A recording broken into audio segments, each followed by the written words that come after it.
Bonjour à tous et bienvenue sur ma chaîne, la troisième voie. Je m'appelle Crow et aujourd'hui j'ai envie de vous parler d'un truc en particulier. Pour avoir fait un parcours spirituel assez particulier, comme tous les parcours spirituels, assez unique, j'ai envie de dire, mais tous les parcours sont uniques, j'ai rencontré et j'ai été en recherche pendant un moment de ce qu'on appelle une certaine guidance. C'est-à-dire qu'il y a un moment dans ma vie où je me suis demandé, ok, qui est-ce qui pourrait m'apporter de l'aide? Tout simplement pour améliorer ma vie.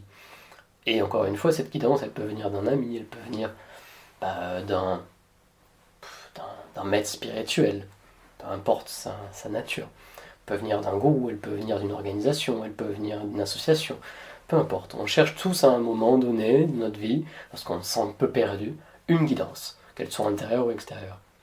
Et c'est là que je me suis intéressé à la notion justement de maître spirituel, de gourou, de secte, d'organisation secrète. Et j'ai expérimenté, j'ai parlé avec des gens qui avaient expérimenté beaucoup, etc. Voilà, j'ai fait mon petit bout de chemin et j'ai beaucoup lu aussi sur le sujet. Et je me suis rendu compte qu'il y avait une sorte de confusion extrême à ce propos. Et un mal énorme à comprendre lorsqu'on est à l'extérieur du système. Qu'est-ce qui est un maître spirituel? Qu'est-ce qu'est un gourou? Qu'est-ce qui peut nous être utile? Est-ce qu'on en a vraiment besoin? Est-ce que ça existe? Enfin, voilà. Faut bien comprendre que moi, à la base, je faisais vraiment partie de la catégorie rationnelle extrême, d'accord? J'ai fait des grandes écoles, j'en ai fait un certain nombre. Voilà, je suis du style trop diplômé à la base. Voilà, j'ai fait des universités assez prestigieuses, voilà, peu importe, on s'en fout. À la base, j'étais pas dire, je m'auto-limitais dans ma façon de voir les choses et de penser. D'accord? Et c'est vrai que je faisais totalement partie de la catégorie des gens qui assimilaient vraiment la spiritualité à une forme de, de conneries. Et surtout de grosse arnaque, voilà, tout simplement. Parce que j'entendais parler de tous ces gourous, de, des gens qui prétendaient de choses, qui donnaient des pouvoirs. Et en rentrant dedans sans me rendre compte que je rentrais dans le parcours de la spiritualité, dans l'apprentissage même de ce qu'est la spiritualité, et ben en fait j'ai pu faire la différence entre ce que j'appelle aujourd'hui un maître spirituel et le reste. C'est-à-dire gourou, secte, euh, association secrète du type franc-maçonnerie, Illuminati, et d'autres moins connus mais tout aussi sympathiques.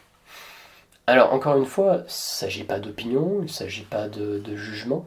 J'estime que tout ce qui est gourou, secte, etc., je vais appeler ça groupe numéro 2, euh, ont leurs avantages et leurs inconvénients. Et apportent quelque chose de manière indéniable, notamment en termes de connaissances. Ce sont des gens, généralement, qui ont acquis une certaine connaissance ésotérique, une connaissance qui est vraie, et qui savent guider généralement les gens jusqu'à un certain point, mais qui ont un gros désavantage qui est que, contrairement aux maîtres spirituels, ils se laissent essentiellement guider, et donc guident les autres avec ce même impact, par de l'orgueil et de l'ego. Ce qui est généralement un problème à plus ou moins moyen terme et plus ou moins long terme, en fonction des choses que la vie nous apporte. Mais c'est systématiquement une limite. Systématiquement, systématiquement, systématiquement. C'est-à-dire que les gens qui vont choisir d'aller vers ce genre de groupe, le groupe numéro 2, vont peut-être progresser dans une certaine façon, mais vont être de plus en plus déconnectés de la réalité de la vie. Et même s'ils ont l'impression de faire des techniques d'ancrage, etc., etc., ils vont se faire asservir de manière systématique, parce que c'est comme ça que ça fonctionne, par ces gens-là, qui ne se rendent souvent pas compte de l'asservissement qu'ils imposent aux autres. C'est de la manipulation au degré le plus fin, et c'est un consentement de la part de l'autre à cette manipulation. Et encore une fois, ça se passe généralement en dessous du radar de la conscience des choses.